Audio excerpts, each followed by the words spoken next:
देता हूँ, ठीक है। जी स्टूडेंट्स, हमारे पास ये टॉपिक्स हैं, आज के 6 टॉपिक्स हैं जो हमने कवर करने हैं। क्लियर।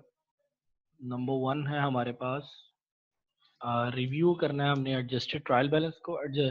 अकाउंटिंग साइकिल में 3 तरह के ट्रायल बैलेंसेस बनाए जाते हैं। नंबर 1 बनाया जाता है जी अनएडजस्टेड ट्रायल बैलेंस, और उसके बाद सेकंड पे बनाया जाता है एडजस्टेड ट्रायल बैलेंस, और थर्ड पे बनाया जाता है आफ्टर क्लोजिंग ट्रायल बैलेंस। तो ये 3 तरह के ट्रायल बैलेंसेस होते हैं, unadjusted trial balance, adjusted trial balance और क्लोजिंग ट्रायल बैलेंस। तो हमने एडजस्टेड ट्रायल बैलेंस को रिवीजन करनी है एडजस्टेड ट्रायल बैलेंस की, जिसमें एडजस्टमेंट्स आप लोग कर चुके होते हैं। तो एडजस्टमेंट्स के बाद एडजस्टेड ट्रायल बैलेंस बनता है, और फिर उसके बाद हम सीखेंगे इनकम स्टेटमेंट। इस एडजस्टेड ट्रायल बैलेंस से 3 चीज़ें बनाना सीखेंगे।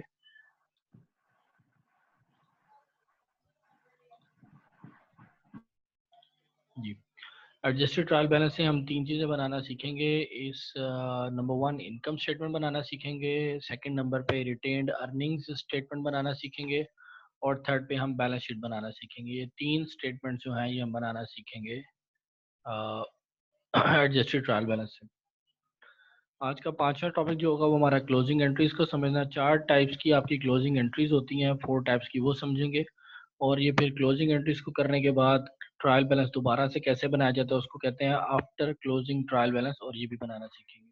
ये आज हमने 6 काम करने हैं, तो let's start one by one.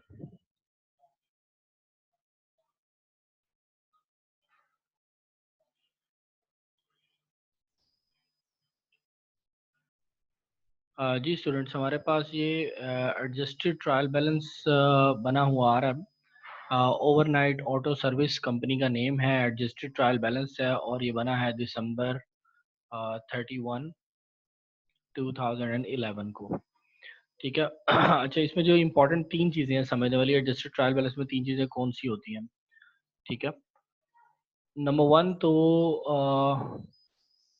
याद रखें कि ट्रायल बैलेंस में सबसे पहले ऊपर की जो आइटम्स आ रही होती हैं ये बैलेंस शीट से रिलेटेड होती हैं। ये आप देखें साइड पे ब्रैकेट लगी हुई है, तो ये बैलेंस शीट अकाउंट्स हैं सारे। सबसे पहले आपके एसेट अकाउंट्स आते हैं, एसेट अकाउंट्स के बाद आपके देखिएगा कैश आपका एसेट है, फिर अकाउंट्स रिसीवेबल भी एसेट है, करंट एसेट है, शॉप सप्लाईज भी आपका करंट एसेट है, अनएक्सपायर्ड इंश्योरेंस आपका करंट एसेट है। उसके बाद लैंड आपका फिक्स्ड एसेट है, बिल्डिंग फिक्स्ड एसेट है, और एक्यूमुलेटेड डेप्रिसिएशन बिल्डिंग की माइनस की हुई है, कॉन्ट्रा एसेट है। फिर टूल्स एंड इक्विपमेंट की डेप्रिसिएशन माइनस की हुई है, ये आपका कॉन्ट्रा एसेट अकाउंट है। इसके बाद जो 2 अकाउंट्स ये नीचे दिए हुए हैं, ये 2 अकाउंट्स आपके नोट्स पेएबल और अकाउंट्स पेएबल, ये आपकी लायबिलिटीज आ गई। तो एडजस्टेड ट्रायल बैलेंस में मैं बता रहा हूँ कि बैलेंस शीट की कौन सी आइटम्स हैं। उसके बाद वेजिस पेएबल भी लायबिलिटी है, करंट लायबिलिटी है। इनकम टैक्स पेएबल आपकी करंट लायबिलिटी है, इंटरेस्ट पेएबल आपकी करंट लायबिलिटी है, अनअर्न्ड रेंट रेवेन्यू आपकी करंट लायबिलिटी है। तो लॉन्ग टर्म लायबिलिटी भी हो सकती है, करंट लायबिलिटी भी हो सकती है। उसके बाद आ गया कैपिटल स्टॉक। कैपिटल स्टॉक आपका जितना शेयर्स, नंबर ऑफ शेयर्स हैं मार्केट में, उनकी टोटल वैल्यू $80,000 की है। और इस कैपिटल स्टॉक के साथ आ रहा है रिटेन्ड अर्निंग्स। तो ये रिटेन्ड अर्निंग्स अभी जो शो हो रही है, रिटेन्ड अर्निंग की 0 वैल्यू शो हो रही है, ये आपको ये 0 वैल्यू, इसके ऊपर एडजस्टमेंट करनी है।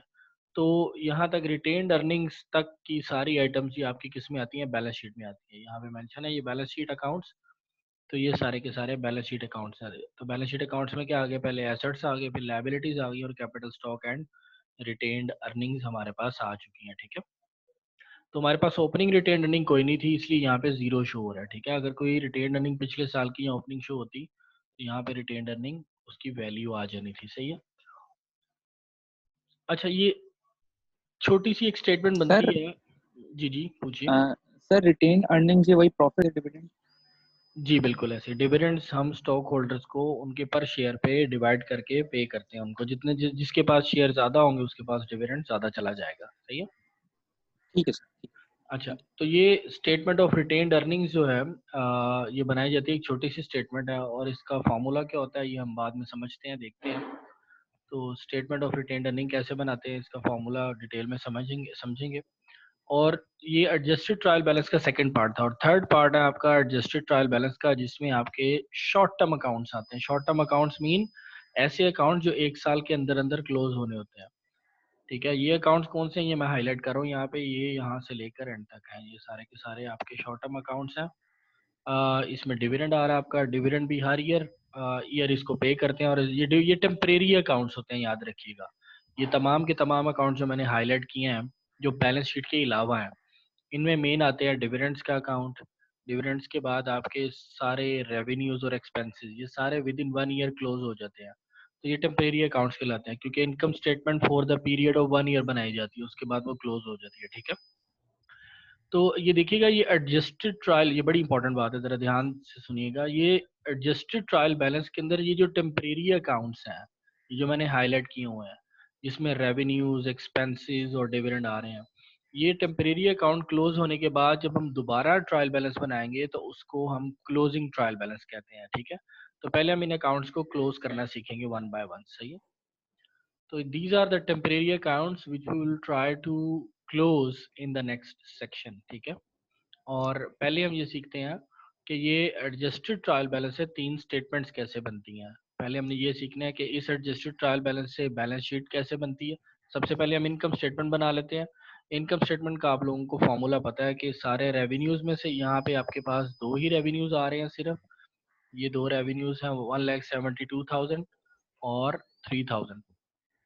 तो ये दो रेवेन्यूज सिर्फ आपके पास आ रहे हैं। इन रेवेन्यूज में से बाकी सारे आपके एक्सपेंसेस हैं। तो सारे एक्सपेंसेस अगर आप माइनस कर देंगे, जिसमें आपका एडवर्टीजमेंट एक्सपेंस है, वेजेस एक्सपेंस है, सप्लाईज एक्सपेंस है, डिप्रिसिएशन एक्सपेंस है, फिर depreciation expense tool and equipment का है, यूटिलिटीज एक्सपेंस है, इंश्योरेंस एक्सपेंस है, इंटरेस्ट एक्सपेंस है, और इनकम टैक्सेस एक्सपेंस है।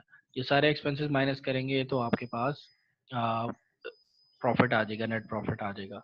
ठीक है, तो हम ये देखते हैं, इसको समझते हैं। सबसे पहले हम इस एडजस्टेड ट्रायल बैलेंस में से इनकम स्टेटमेंट निकालते हैं। तो ये देखिएगा इनकम स्टेटमेंट, ये आपके पास इनकम स्टेटमेंट बनी हुई है। तो सबसे पहले आपने हेडिंग दी है रेवेन्यूज की। ये आपके पास दो रेवेन्यूज आ गए, 1,72,000 रिपेयर सर्विस रेवेन्यू है, और उसके बाद रेंट रेवेन्यू है 3,000। तो टोटल हो गया ये $1,75,000।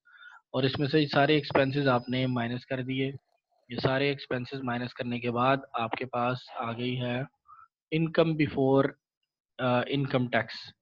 इनकम बिफोर, इस पे अभी टैक्स अप्लाई नहीं हुआ, तो टैक्स भी माइनस कर देंगे तो आपके पास नेट इनकम आ जाएगी। ये आपके पास नेट इनकम आई है $39,942। ये बस याद रखना है आपने कि आपके पास जो इनकम है ये आपके पास $39,942 आई है। ठीक है, ये देखते हैं अब ये कहाँ पे यूज होगी, इसको कहाँ पे शिफ्ट करेंगे। तो ये इनकम स्टेटमेंट में किसी को भी प्रॉब्लम है तो please discuss with me. Sorry, ये रिकॉर्डिंग मैंने बंद कर दी थी जी। ओपनिंग रिटेन्ड अर्निंग, ये तो ये हम समझ रहे हैं रिटेन अर्निंग स्टेटमेंट का फॉर्मूला। ओपनिंग रिटेन्ड अर्निंग जो भी होगी उसमें नेट इनकम ऐड करेंगे और डिविडेंड माइनस कर देंगे, तो आपके पास आ जाएगी क्लोजिंग रिटेन्ड अर्निंग, या retained earning at the end of the period. तो at the end of the period जो रिटेन्ड अर्निंग होती है उसको हम क्लोजिंग रिटेन्ड अर्निंग्स भी कहते हैं। ठीक है, ये फॉर्मूला में कोई कंफ्यूजन है किसी को तो प्लीज दोबारा से एक दफा समझ लीजिए। ओपनिंग रिटेन अर्निंग हमारे पास कोई भी नहीं थी, लिहाजा ज़ीरो आ जाएगा। उसमें नेट इनकम को ऐड कर देंगे, और ऐड करने के बाद चूँकि हमारा ज़ीरो थी ओपनिंग रिटेन अर्निंग, इसीलिए सेम वैल्यू आ जाएगी। और उसमें से डिविडेंड्स माइनस कर देंगे, हमारे पास retained earning at the end of the year आ जाएगी। ये हमारे पास retained earning at the end of the year आ गई। ये वो रिटेन अर्निंग है जो जिसमें से हमने डिविडेंड माइनस कर दी है। तो डिविडेंड माइनस करने के बाद जो बाकी हिस्सा बचा है ये हमारी क्लोजिंग रिटेन अर्निंग कहलाएगी। ठीक है, ये बैलेंस शीट में चला जाएगा, ये आगे ट्रांसफर हो रहा है, ये हम इसको समझते हैं। ठीक है, इसमें किसी को यहाँ तक कोई क्वेश्चन हो तो please let me know. Company का नेम है, बैलेंस शीट है, और ये ईयर एंड पे बनाई जाती है, तो December 31, 2011।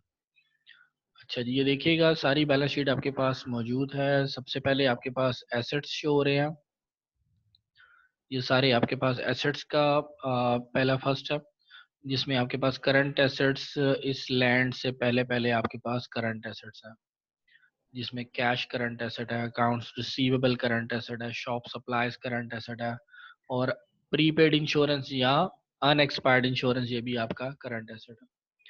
तो फिर आपके पास फिक्स्ड एसेट्स आ जाते हैं और उसकी एक्यूमुलेटेड डेप्रिसिएशन उन्होंने माइनस करके लिखी हुई है निचले पार्ट में, ठीक है। जिसमें लैंड बिल्डिंग है और पहले उन्होंने डेप्रिसिएशन माइनस किया है एक, और दूसरी डेप्रिसिएशन माइनस करके लिखी हुई है, एक्यूमुलेटेड डेप्रिसिएशन सारी माइनस करके लिखी हुई है। तो टोटल एसेट्स आपके पास आ गए $1,26,192, $1,26,192 आपके पास आ गए, ठीक है। ये टोटल एसेट्स आ गए। लायबिलिटी, सर जी जी पूछें। सर ये जो बिल्डिंग है 36,000 और लैंड जो है 52,000, ये दोनों क्रेडिट और डेबिट साइड पे क्यों लिखे हैं? ये दोनों तो एसेट्स ही हैं, तो ये क्या डेप्रिशिएटेड अमाउंट लिखी हुई है 36,000 ये लैंड की, ये बिल्डिंग की? ये लैंड आपके पास आ रही है $52,200 की ना, $52,000 की, ठीक है, जी सही है, क्लियर। और असल में जो बिल्डिंग है, बिल्डिंग की अमाउंट आपकी ये है $34,350, ठीक है। अच्छा, डेप्रिशिएट हुई है एक महीने हाँ में जी, इतनी, वन वो वन नहीं, सिक्स फाइव जीरो ठीक है। एग्जैक्टली वो सारी, वो एक्चुअली उसने सारी एक्यूमुलेटेड डेप्रिसिएशन एक्चुअली वो पूरे साल की माइनस करते हैं नॉर्मली, ठीक है। ये पूरे ठीक है साल सर। की एक्यूमुलेटेड होती है, ये पूरे साल की होती है, ठीक है। इसी तरह जी टूल्स एंड इक्विपमेंट जो है उसकी एक्चुअल वैल्यू $9,800 है, वो उसमें से एक्यूमुलेटेड डेप्रिसिएशन माइनस करके और फिर लिखी हुई है, ठीक है। ठीक है सर। अच्छा जी, ये हमारे पास टोटल एसेट्स आ गए हैं $1,26,192।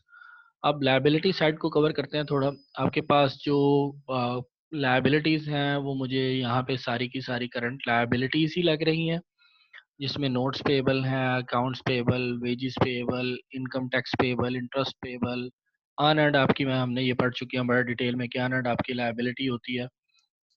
तो ये आपकी टोटल लायबिलिटीज बन रही है 20,250। अब तीसरा पार्ट आ जाता है जो एक्चुअली ये लायबिलिटीज एंड कैपिटल स्टॉक दोनों चीजें होती हैं। लायबिलिटीज को हमने कवर कर लिया, अब हम समझते हैं शेयर होल्डर्स इक्विटी या शेयर होल्डर्स का हिस्सा, जिसे कैपिटल स्टॉक भी कहते हैं। तो सबसे पहले इसमें कैपिटल स्टॉक आएगा, ये आपका 80,000 का, ये एडजस्टेड ट्रायल बैलेंस में मेंशन है। और इसके साथ आ जाती है आपकी रिटेन्ड अर्निंग्स, ठीक है। ये रिटेन्ड अर्निंग कैपिटल स्टॉक के साथ आती है, हमेशा याद रखिएगा। तो जो ये कौन सी रिटेन्ड अर्निंग होगी, ये क्लोजिंग रिटेन्ड अर्निंग है, जो हमने ऊपर कैलकुलेट किया, ये ऊपर से वो कैलकुलेशन के बाद आ रही है ये क्लोजिंग रिटेन्ड अर्निंग, ठीक है, एरो के साथ। तो क्लोजिंग रिटेन्ड अर्निंग यहाँ पे आ जाती है, यानी हमने इसमें डिविडेंड पे करके अपने टोटल प्रॉफिट में से डिविडेंड पे करके जो बाकी बचा वो हमारी रिटेन अर्निंग यहाँ पे आ जाएगी। यानी ये $25,942 नेक्स्ट ईयर के लिए हमारे पास बचे हुए हैं, अपनी रिटेन अर्निंग में बचे हुए हैं। तो ये किसी पर्पस के लिए भी यूज हो सकते हैं, ठीक है। अच्छा जी, ये टोटल शेयर होल्डर्स की इक्विटी जो बनी है इन दोनों को मिला के वो बनी है 1,05,942, ठीक है। तो जब हम, सर जी जी, रिटेन अर्निंग्स तो वो स्टेटमेंट में से नहीं निकाल के लिखेंगे? एग्जैक्टली उसी रिटेन अर्निंग स्टेटमेंट में से निकाल के लिखेंगे, बिल्कुल आप ठीक कह रहे हैं। तो फिर ये हमारी टोटल लायबिलिटीज, और ये जब प्लस करेंगे इन दोनों को 20,250 लायबिलिटीज हैं, और आपकी टोटल शेयर होल्डर इक्विटी है 1,05,942 की। इन दोनों को जब जमा करेंगे तो आपके पास टोटल लायबिलिटीज और ये भी शेयर होल्डर इक्विटी 1,26,192, ये बिल्कुल हमारी मैच कर रही है किसके साथ, टोटल एसेट्स के साथ, ठीक है। इसमें किसी को प्रॉब्लम हो तो प्लीज इस पर डिस्कशन कर लें, अगर किसी को कोई नई चीज समझ आ। क्लोजिंग एंट्रीज को समझते हैं नेक्स्ट में, और उसके बाद समझते हैं क्लोजिंग ट्रायल बैलेंस कैसे बनता है, ठीक है।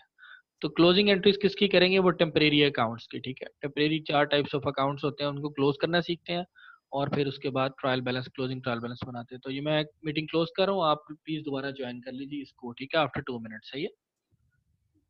Okay sir. Okay sir.